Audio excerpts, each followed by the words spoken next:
As a performer, your body is there.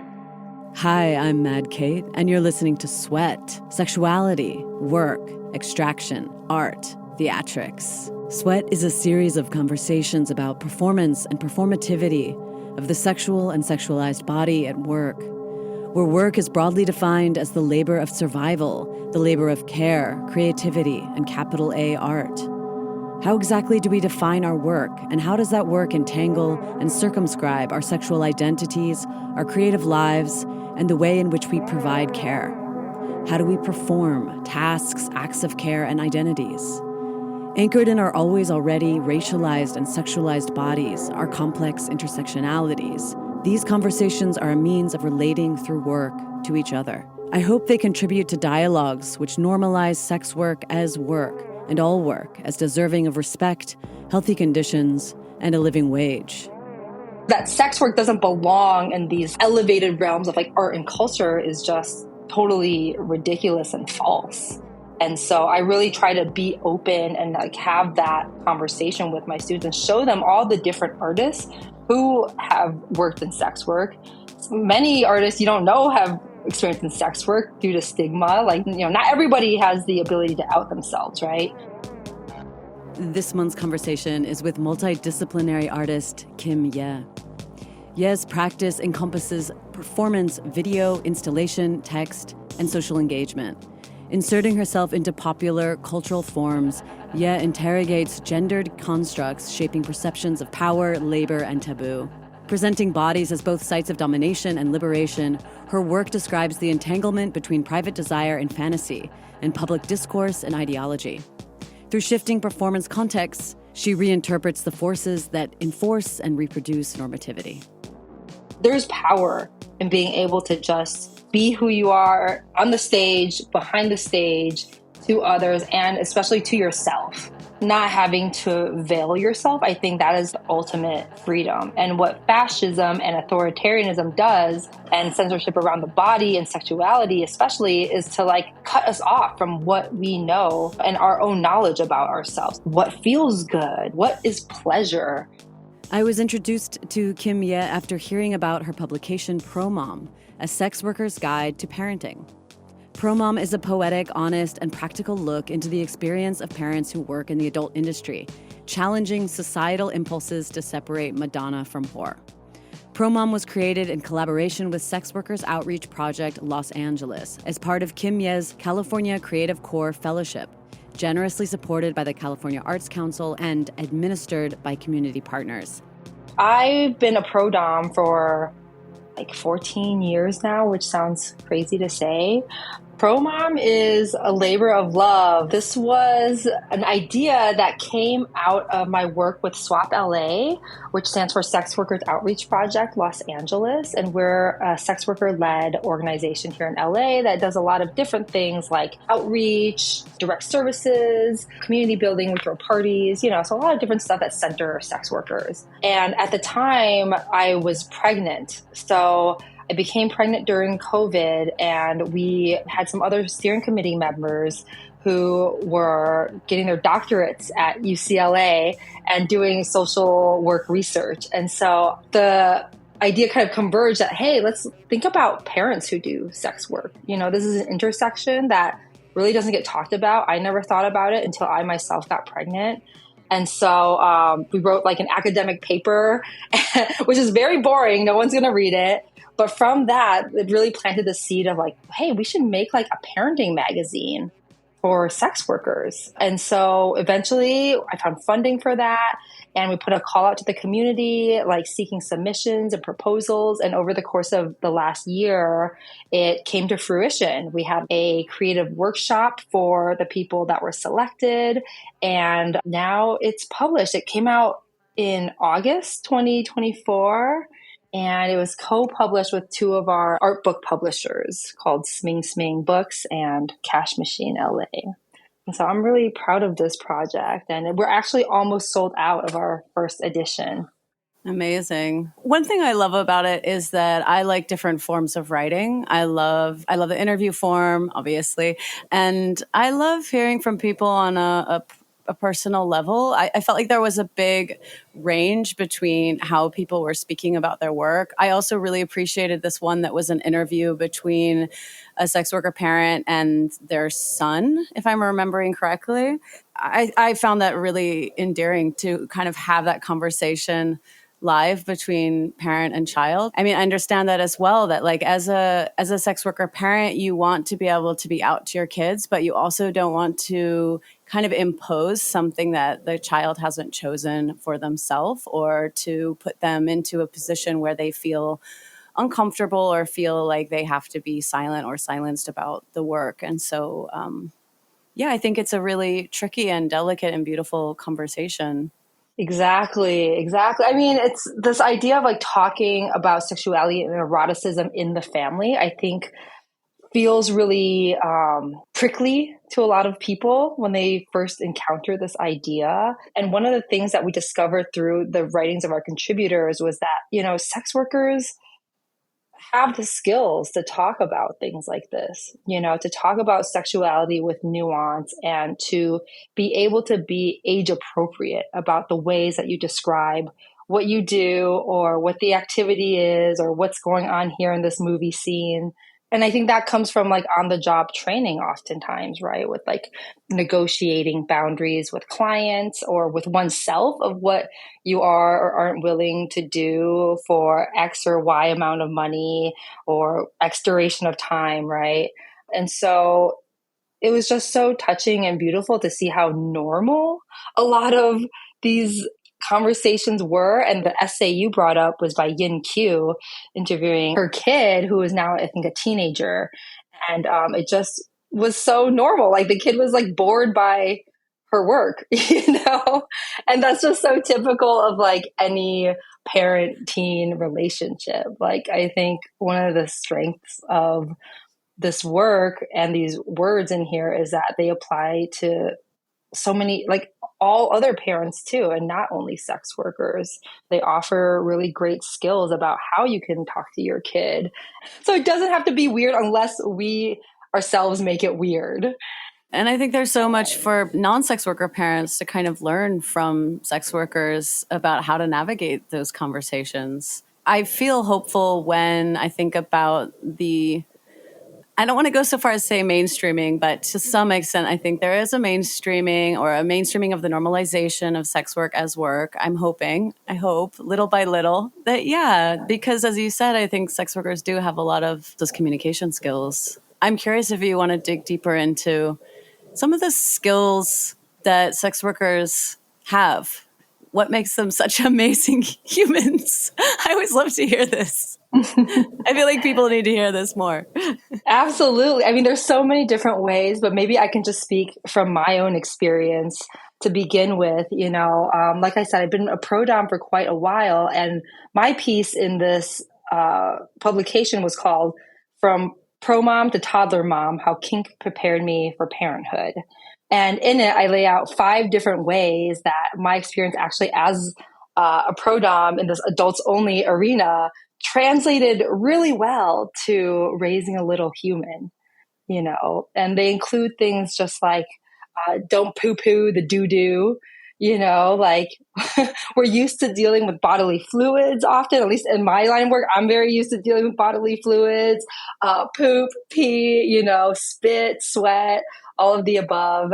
And I think when you're doing that with like an adult and indulging in that kind of play and that kind of sensory filled experience, when you have like a little baby that's just pooping these like not even smelly poops, it's not a big deal. Or if they pee the bed, like you already have puppy pads on hand, you have all the cleaning supplies, you're used to doing this kind of like janitorial work that really is not sexy, is not valued in our society, but is actually something that keeps everybody safe and able to, have fun and live their lives, this maintenance work. And so I think that's something that people really don't think about when it comes to sex work, like all the like sanitary and cleanliness concerns that come with it, right? That translate into so many other arenas. I think there's at least historically a really horrible association of sex work and sex workers with like disease and illness and sickness and degeneracy and all these negative societal ills. But actually, nobody cares about health and wellness of the body as much as sex workers do, because that is the source of our income and our livelihood. So we are more invested than anybody to be healthy, be clean, to the best of our ability, protect ourselves and each other, and doing it in a very non-reactive way, right? So it's like, okay, there's a little bit of poop on the end of this dildo. I'm not going to be like, ew, like there's some duty on here, unless that's what the client wants. But same with kids, I'm not going to shame my kid for having a totally normal bodily reaction, throwing up, peeing on themselves, whatever. We've all been there. And I think just normalizing that and just erasing the shame around just basic ass bodily functions that we all do is such a huge step forward in terms of accepting ourselves. Absolutely. Is your essay the one that also talks about time? Yeah, that I found really interesting, how a session, it's kind of difficult to, although it might be useful if you have to do something within an hour, to be like, okay, 15 minutes for caning. Okay, this amount of time. But that actually, that's so counterintuitive to how we actually might need to interact with either clients or with kids, with this like kid time. I don't know if I got that exactly right, but Yeah, you did. I think I called that one progress the scene organically. So like you said, kid time, they don't care if you're going to be late for grandma's dinner or whatever, that means nothing to them that you're going to arrive late, right? And so you have to hold the time constraints in your own mind and think 2 or 3 steps ahead and make the flow of the day or the afternoon or the hour, whatever the chunk of time is, feel natural, feel like a natural progression that unfolds from one thing to the next. Because just saying to them over and over, hey, we need to go, get your shoes on, get your shoes on, get your shoes on, get your shoes on, we have to go right now. That's a horrible dynamic for both the kid and for the parent. Like nobody likes to be the nag. And I think as people who maybe identify as mothers or take on that mothering role, like that is such a negative label ascribed to that person, the one like holding everything to account and everybody accountable to the schedules or whatever it is of the day. And so, yeah, the skill of just managing time in this double consciousness sort of way, where I'm here with you in the scene, or I'm here with you, kiddo, like in playing, but also in my mind, I've time traveled. It's like you're splitting yourself in half, and you're always there and you're always not quite there, which is a lot to hold in mind, So much. It's such a skill. So I have an 11-year-old, but I remember well those toddler years, and that was so challenging for me. How do you do it? What are some of the things that you do to help with that time management or that holding of the time schedule while also holding the ability for time to unfold naturally? I think role play and playing pretend is a really great strategy that I've used with my kid, in terms of if I'm telling him to do something, it's not received. But then if I tell, oh, okay, come on, rescue truck, we got to go on a mission. The school is on fire and we got to go put it out. Hurry, get your fire jacket on.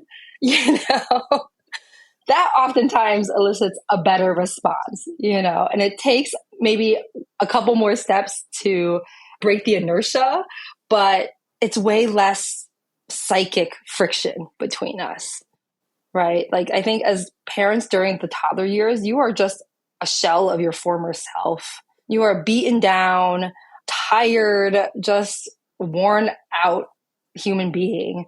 And so sometimes going that extra step of like playing pretend is just sounds so unreasonable. But, it's like you get to choose. Do you get to be kind of like psychically lazy, but then also engage in that power struggle? Or are you able to like pull up some creative impulse there in order to like get cooperation in the realm of play, and sometimes I don't always make the decision to play. Sometimes I'm just yelling at them, which is me not, too. nobody likes to yell at their kid, right? But sometimes it's all we can do. Or I go, okay, I'm leaving. And then I just start to walk away, which I'm like, okay, that no one's getting abandonment issues here. But I think it's just nothing's perfect, and I have to be so much more go with the flow, basically, and forgive myself, and also just realize that everything is temporary. Like, you think you have a strategy that works for you, and it works for maybe 3 months, and then the child changes. So that's with the things that work, but also with the things that don't work too. The times where they're just laying on the ground, tantruming, throwing their body back and forth like a floppy fish, that too will just pass. And there might not be anything you can do about it until it just does pass. Yeah. And, that's something I've learned, just to kind of have faith in the process, even if that means doing nothing. Yeah, absolutely. Like radical acceptance.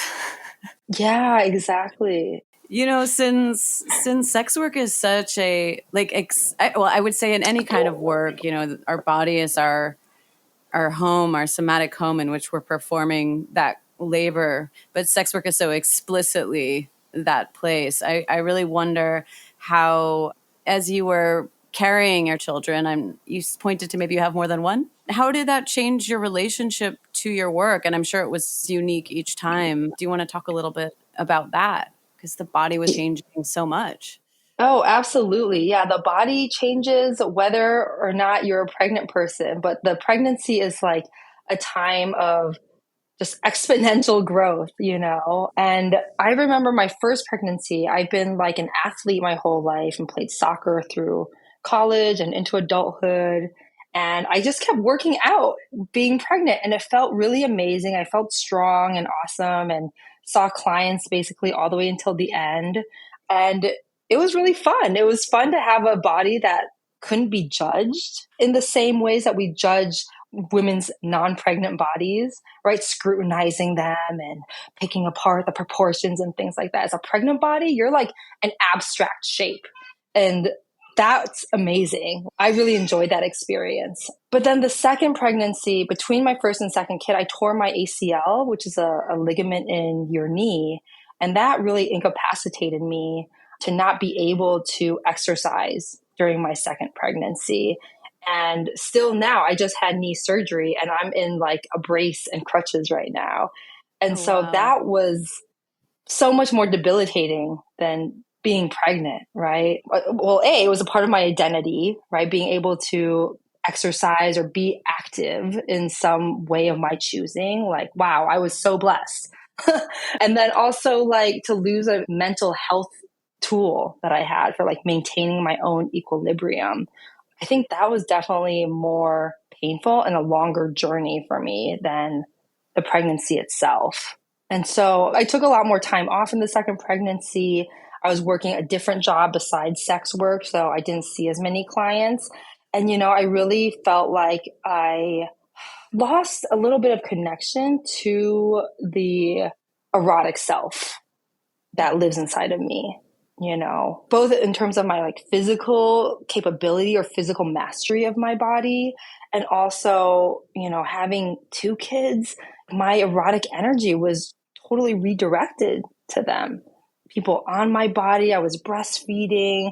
Things become desexualized very quickly once you become a drinking fountain for other human beings, And although there was all this erotic energy and caressing your kids, or kind of the skin to skin intimacy of that, the adult sexual part of that totally takes a back seat. And I found it really ironic because, before I had kids, other couples had brought me into their relationships, right? To kick the spark off, oh, we just want to spice things up. He's interested in this, and I want to give him this dommy threesome that he's always talked about. And I felt very honored to be a part of that process for other couples. And now in my current phase of life, me and my partner are basically roommates. like neither of us had the spark to start a fire, any sort of fire with one another. And so I just feel like I have so much more empathy for those couples now that came to me. I'm like, wow, I really didn't know anything back then, which, honestly, maybe for the better, lest I start to lament with them about the state of affairs.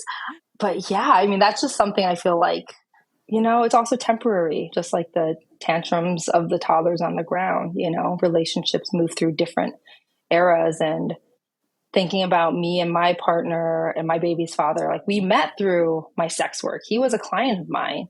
And so that was our initial connection, was the sexual erotic connection. And so for me, sex work directly links to family in this way. Without sex work, I would not have the family that I currently have, which is, I think, why I really don't feel like it's strange to talk about these things together, like sexuality and the family. What has parenting brought back into sex work? Maybe the characters you bring, the attitude you bring. Yeah, I've always really liked being the mean girl bully, kind of laughing a lot in session, picking on a quote unquote weaker submissive. I've always found that to be really fun. And now I feel like there's this MILF era coming into play, and taking up this other archetype of being the older woman, sort of corrupting or teaching the younger, inexperienced person, and being kind of a more sinister archetype. I guess they say coming into my villain era. I really enjoy that and look forward to exploring it further. I've always liked the archetype of the unruly lady scumbag persona, one who kind of uses society's ideas of women to get her way or to manipulate her way into power. And so I think just a changing body as, women age, especially, society puts different associations with you. And I think for me, there's definitely anxiety around that and fear of aging because, the world, but also I'm really trying to embrace it too. What does that look like? Is there a moral aspect of aging quote unquote naturally versus just remaking my whole body with modern technology? I think there's a lot of things that are unsaid about how women should be. Oh, you should be beautiful, but you shouldn't look like you tried to be beautiful. Right. And so there's something about the artificial, the fake, the overtly done aesthetic that I'm kind of interested in. Yeah. I know. Me too. I've always been a little bit fascinated by that, especially as a performer. I remember seeing Genesis P. Orridge and Lady J and the way they had this amazing transformation and coming together. Yeah, or more recently Amanda Lepore, kind of just this over the top. I find there is a kind of resistance in the hyperbole of this. Although for myself, I almost have nothing done to my body whatsoever. It's aging is doing its own thing to my body by me not doing anything at all, its own kind of transitioning that I also am appreciating, I'm just sort of staying and watching what's happening, to my breasts becoming more and more saggy, which I've always had a strange relationship to anyway. I'm do I really need these things? Totally. Yeah. I don't know. Yeah. Where do you stand on it? I mean, also you're in LA, which when I think from the outside is such a city that has, it's very normalized, right? To have work done. And I don't know. No, I think that's right. I think a lot of people have at least Botox and fillers to some degree. Everybody probably has Botox after a certain age, but yeah, oh gosh, just the things you were saying, I was really vibing with because, one thought I did have about having work done is oh, well, if I do all this quote unquote preventative or corrective, whatever, surgery on myself, I will never see the person that I would have been otherwise. I will never get that chance to just see what does happen if I just lay off, and let nature kind of take its course. I look at my grandma and I'm wow, you're gorgeous. She's 96.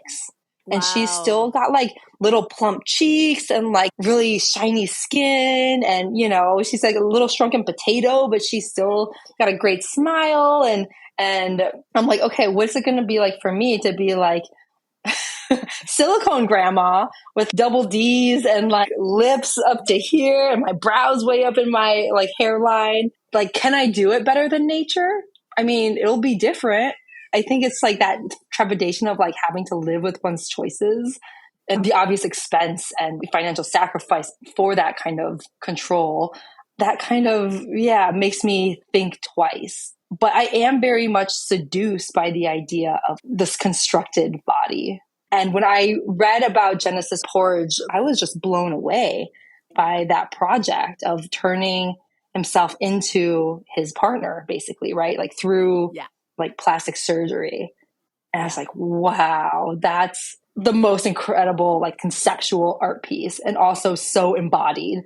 And there's other artists too who I look at where it's like Pippa, she just passed. Pippa Gardner.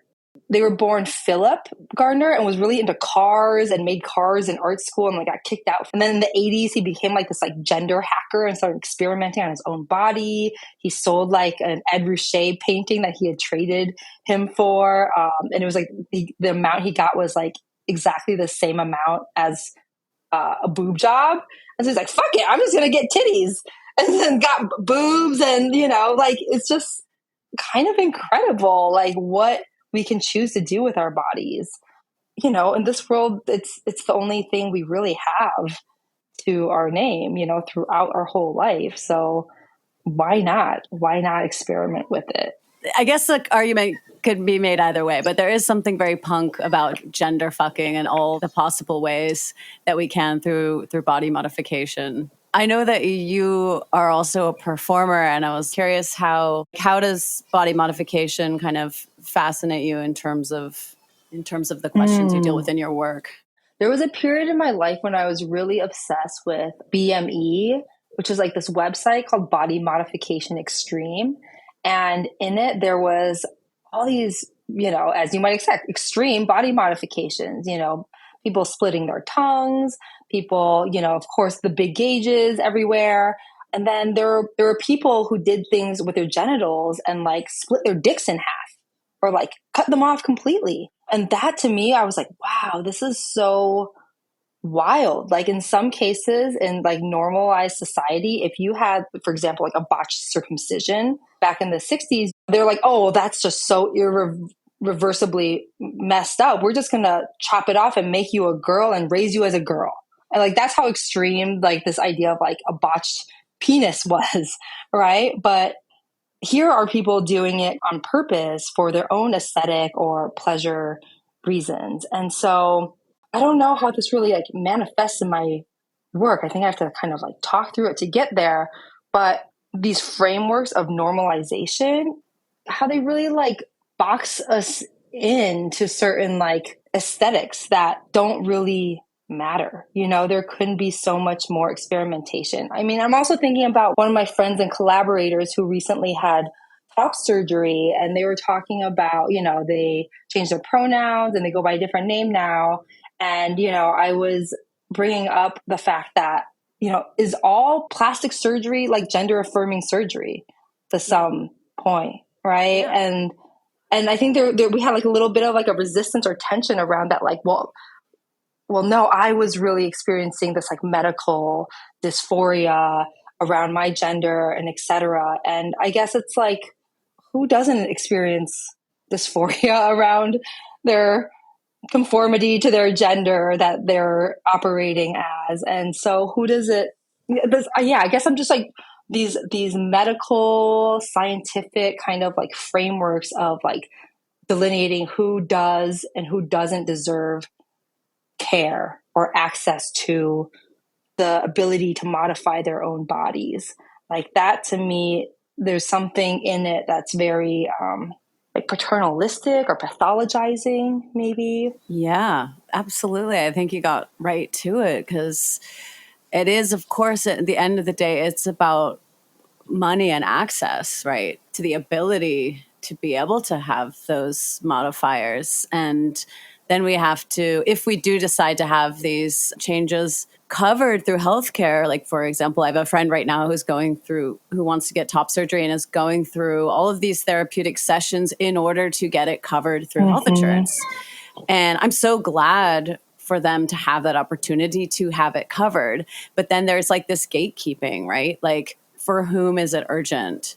For whom like deserves this money, this to be able to do that? Yeah. I mean, then the opposite would be, I guess, like that we could all have an endless resources to having any kind of body modification we wanted at any time. Which, yeah, I mean, like, couldn't we all sure. just? I'm like, couldn't we all just get like one freebie? Just one for everybody. You pick. It's like, what's the problem? You know, like our medical system, at least here in the US, the medical system is completely fucked up. You know, obviously, like I just had this knee surgery. If I didn't have insurance, this surgery would have cost $90,000. And I would have had to pay $55,000 of that, you know? Gosh. And thank God I had a job that provided me insurance at this time, which sex work does not, but teaching does. But teaching pays me shit, but then I get a new knee. And so there's all these like calculations about how I spend my time and energy, not only to get money, but also like to retain like my health or to fix my body in certain ways. My mom made a joke where she was like, "Oh, so you had this job for 3 years and you got like 3 surgeries." So then you're just going to bounce. I was like, well, you know, my contract's up. So, you know, there's a real like calculus and a real like strategy that one has to keep in mind here in this country to try to not be screwed, I guess. Yeah. It's getting more and more like that over here as well. You do so many different kinds of work. I'm curious. Yeah. Like, what are all the different kinds of work you do? And I'm interested as well in not just the paid work, but when you think about all the kinds of work that you busy yourself with, what is that? Oh my God. Should I try to name them all? It's like, let's go unpaid first. Well, definitely parenting. I'm like a 24/7 on-call janitor, caregiver, you know, person.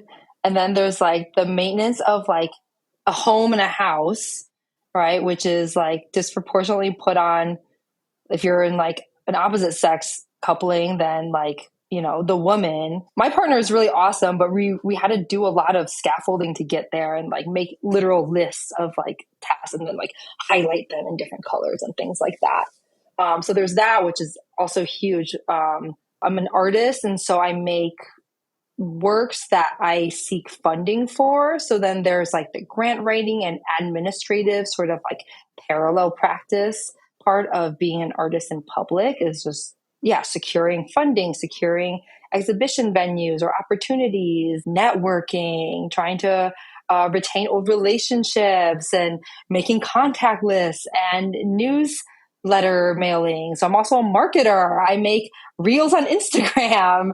I post my shit out there. Okay, so does that cover all the unpaid stuff? Let me think.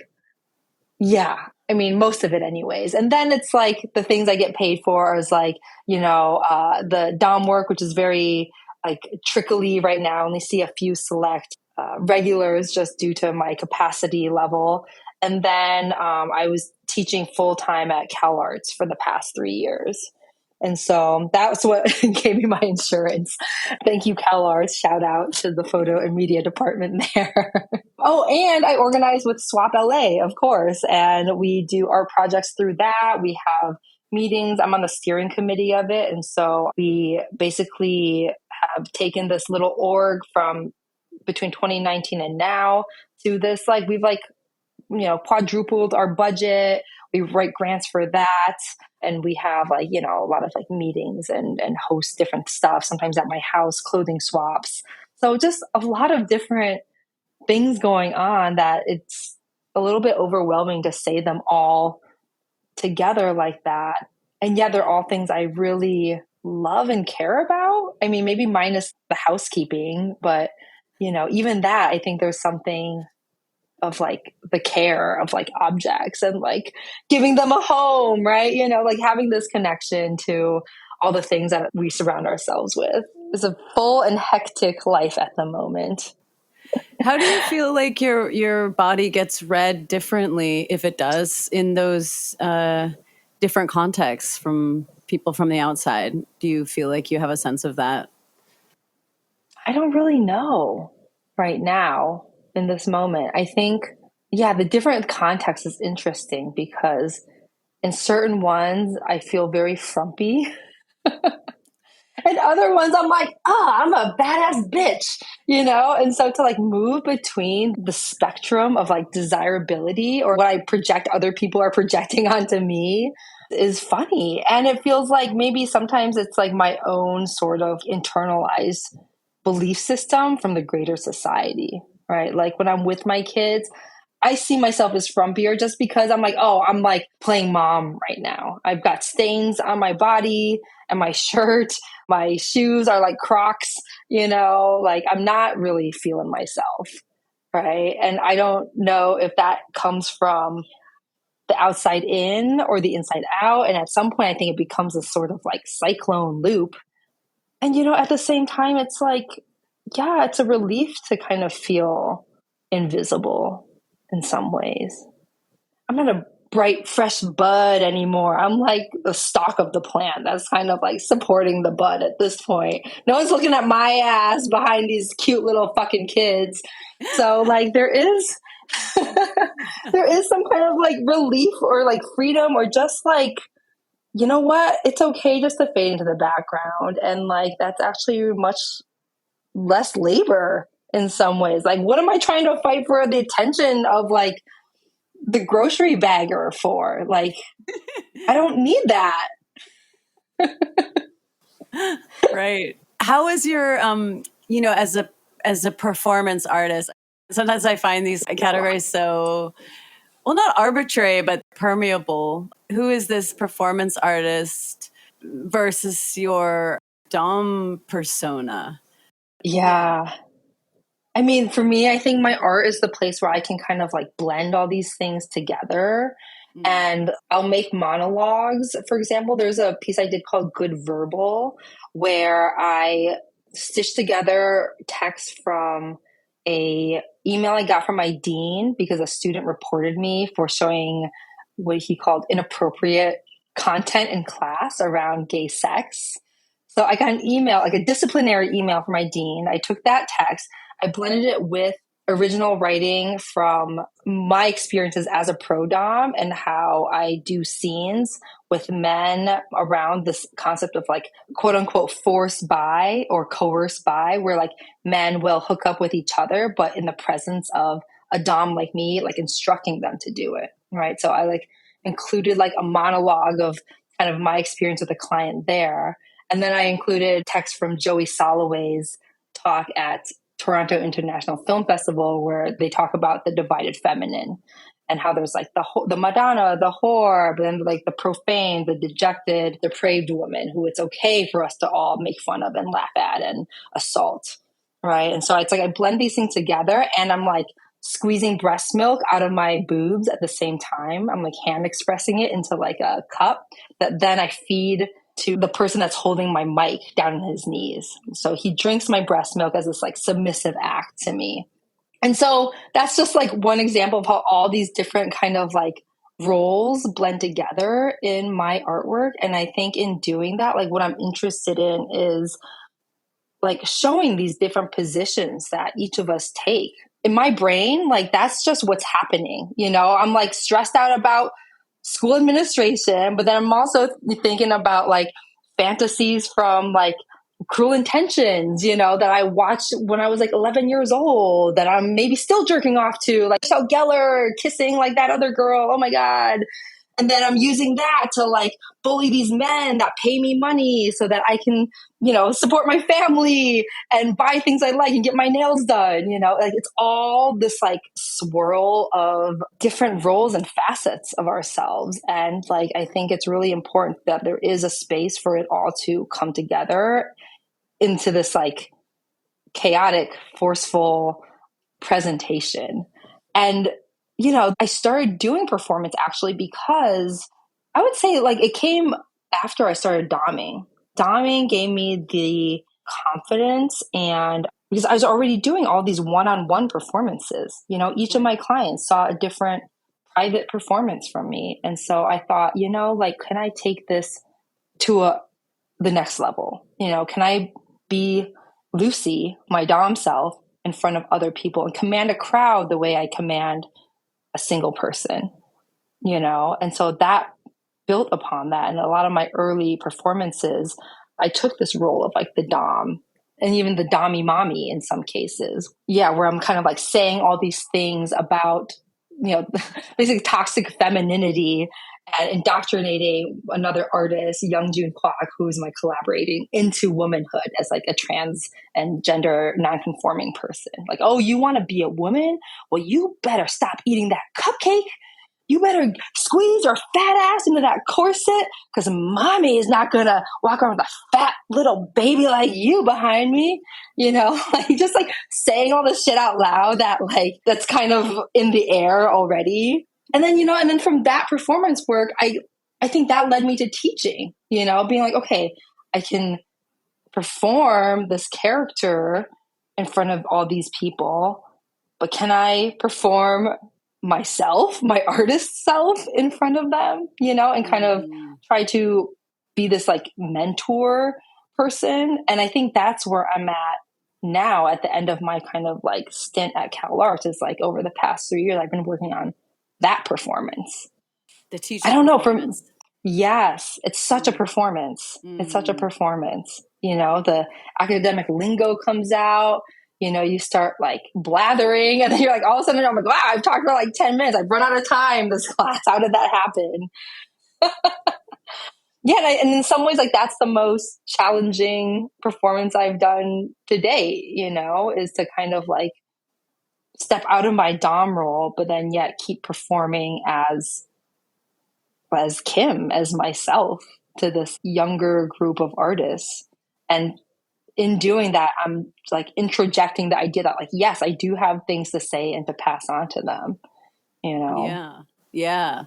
It seems like you're also able to be really out between these different contexts about your work. I mean, is that true? Are you able to talk about your dom work as a professor, or do you have to keep those things separate? I was really scared to do that, but I made the conscious decision that if they're hiring me for this job, like they're going to get all of me.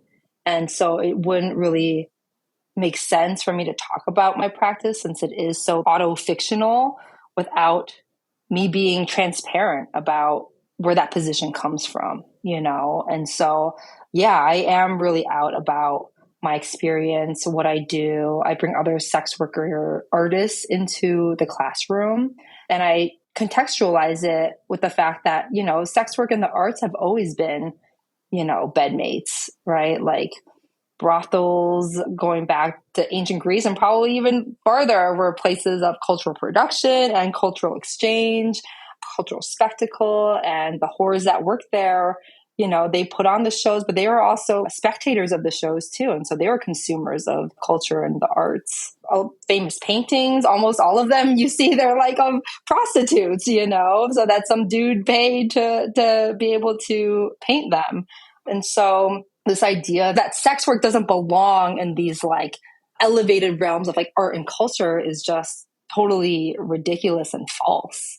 And so I really try to be open and like have that conversation with my students and show them all the different artists who have worked in sex work.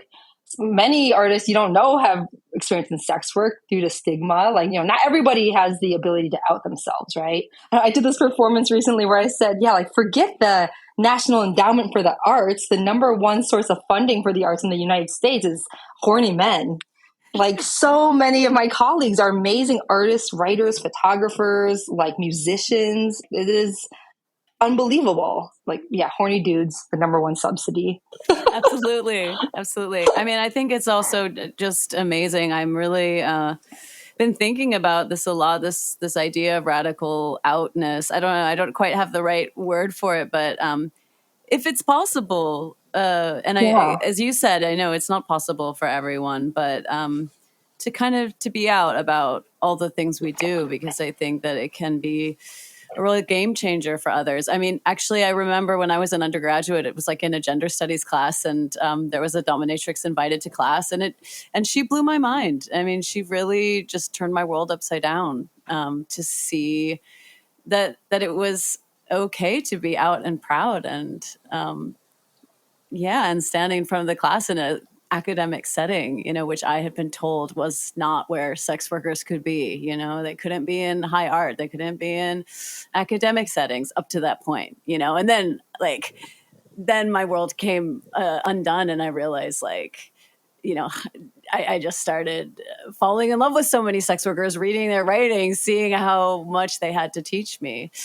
But yeah, I that's think awesome. also, just being radically out about our beliefs, which, I mean, right now in Germany, in the States, like there's so much repression around speech acts, around our political beliefs. I feel like it's more important than ever to not stay silent about the Mhm. things that we do, because we're being criminalized anyway. And I think that if more and more people can kind of join the numbers of saying what they actually believe instead of trying to avoid any kind of attention, we're stronger in numbers.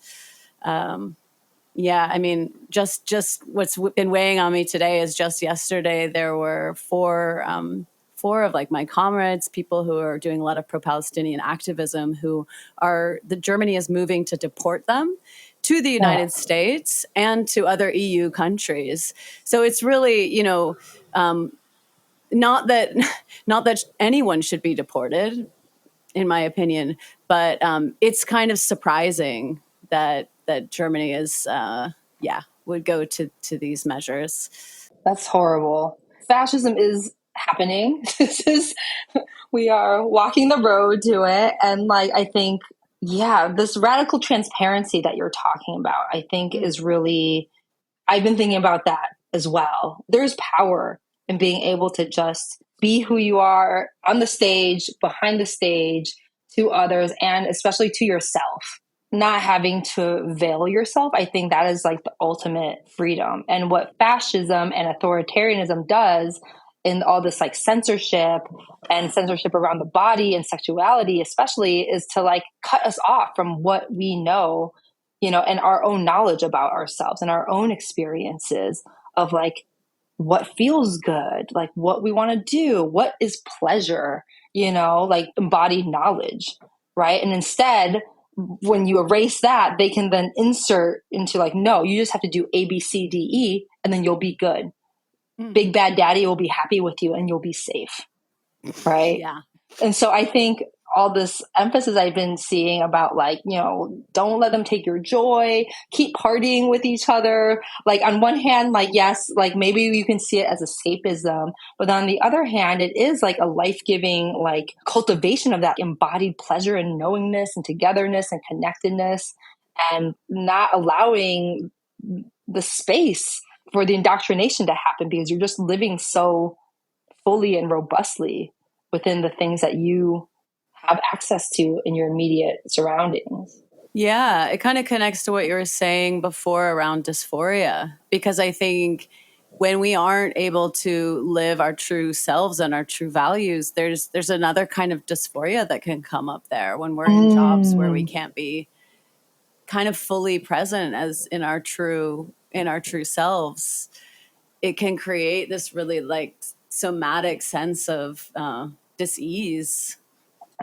So I teach this class called like the body, the lens, and the law about the history of like obscenity and censorship in the United States around like sexuality mostly and how we represent bodies. And doing this research for this class, I found, like whenever there was like an inflection point where someone was really passionate about censorship and taking away people's access to sex ed or pornography or anything like that, somebody had a very negative experience themselves with sexuality and felt they were themselves were out of control around their own pleasure seeking tendencies, and then sought to eliminate that temptation for everybody.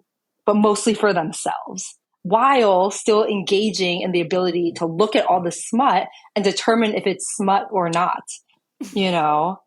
So this like moral positioning of, oh, this is good and this is bad and this is obscene, but this is artistic. I think that's all just such an externalization of neuroses. And if people could actually just be themselves and be in themselves and felt accepted for that, so much would change in the world. These individuals that carry such charged anxieties, I guess, around themselves could just indulge in the kink that they've always wanted to indulge in. Like, why?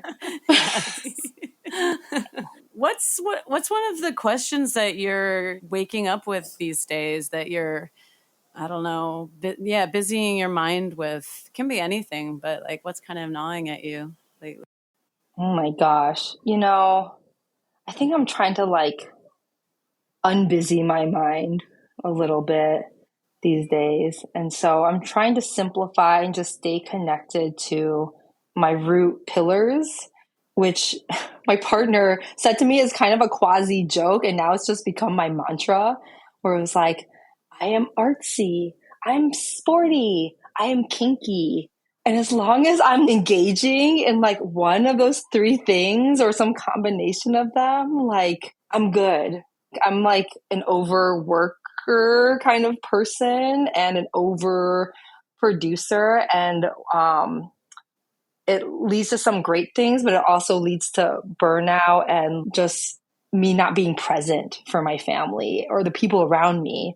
And so I'm really just trying to stay connected to the fact, like, you know what? It's good enough that I am doing one of these things that I enjoy. And just kind of have faith in the process again of like staying true to my pleasure, and that will ripple outward. Thank you so much. Is there anything else that you wanted to speak to, or that you didn't get to say, or you feel like? I will say that there is a documentary called The Sex Worker's Guide to Parenting that we at SWOPLA LA are working on, and we're in post-production on right now. And so that will be coming out this summer and fall. And I would just love for this film to get out there and for people to see through moving image, their own words, what sex working parents have to offer the world. And it's a lot. You just heard from multidisciplinary artist, pro-dom, and mom, Kim Ye. You can read more about her in the show notes. Definitely check out Pro Mom, A Sex Worker's Guide to Parenting. Pro Mom is out now through Sming Sming Books.